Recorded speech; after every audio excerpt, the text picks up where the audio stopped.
Çox böyük bizneslər, çox böyük işlər, çox balaca, xırda görünən hadisələr nəticəsində olur. Bugün mutfaqçıya baxanda çox böyük kapitallı biznes kimi görünür. Ancaq inanın ki, biz biznesimizi bir dənə veşilka satmaqla start vermişik. Yəni bizim işimiz veşilkadan başlayıbdır. Yadımdadır, mən bunu bir neçə yerdə söhbət eləmişəm. Hünər qrupunun sahibkarı var, çox hörmətli Ehtiram müəllim. Günün birində mən ona telefonla zəng elədim. Bir atnaşenyamız var idi. Dedim ki, biz mebellə məşğuluq, biz hansı işi görə bilərik? Dedi ki, filan yerə gedərsən, bizim orada bir işimiz var. Mən də fikirləşirəm ki, yəqin çox böyük bir layihə olacaq və hələ demək olar ki, mutfaqçı yoxdur. Biz gedirik ora və görürük ki, böyük bir binadır. Və burada çox yaxın başqa dostumuz bizə deyir ki, bax bizə belə bir veşilka lazımdır. Siz bu veşilkadan düzəltsəniz, asılqandan düzəltsəniz, biz çox yaxşı olar. Mən bir özümə baxıram, bir asılqana baxıram. Deyirəm, görəsən götürürmü bu sifarişi?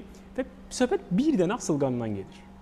Biz götürürük o asılqanı, hələlik dizaynı yoxdur. Otururuq bir yaxşı dizayn düşünürük. İndiyənə kimi yadımdadır, gecə saat 12-yə qədər həmən asılqanın dizaynını düzəltmişəm. Və bundan sonra biz bu asılqanı təhvil veririk. Təhvil verəndən sonra möcüzəvi şəkildə bizdən əlavə 24 dənə həmən asılqandan istəyirlər.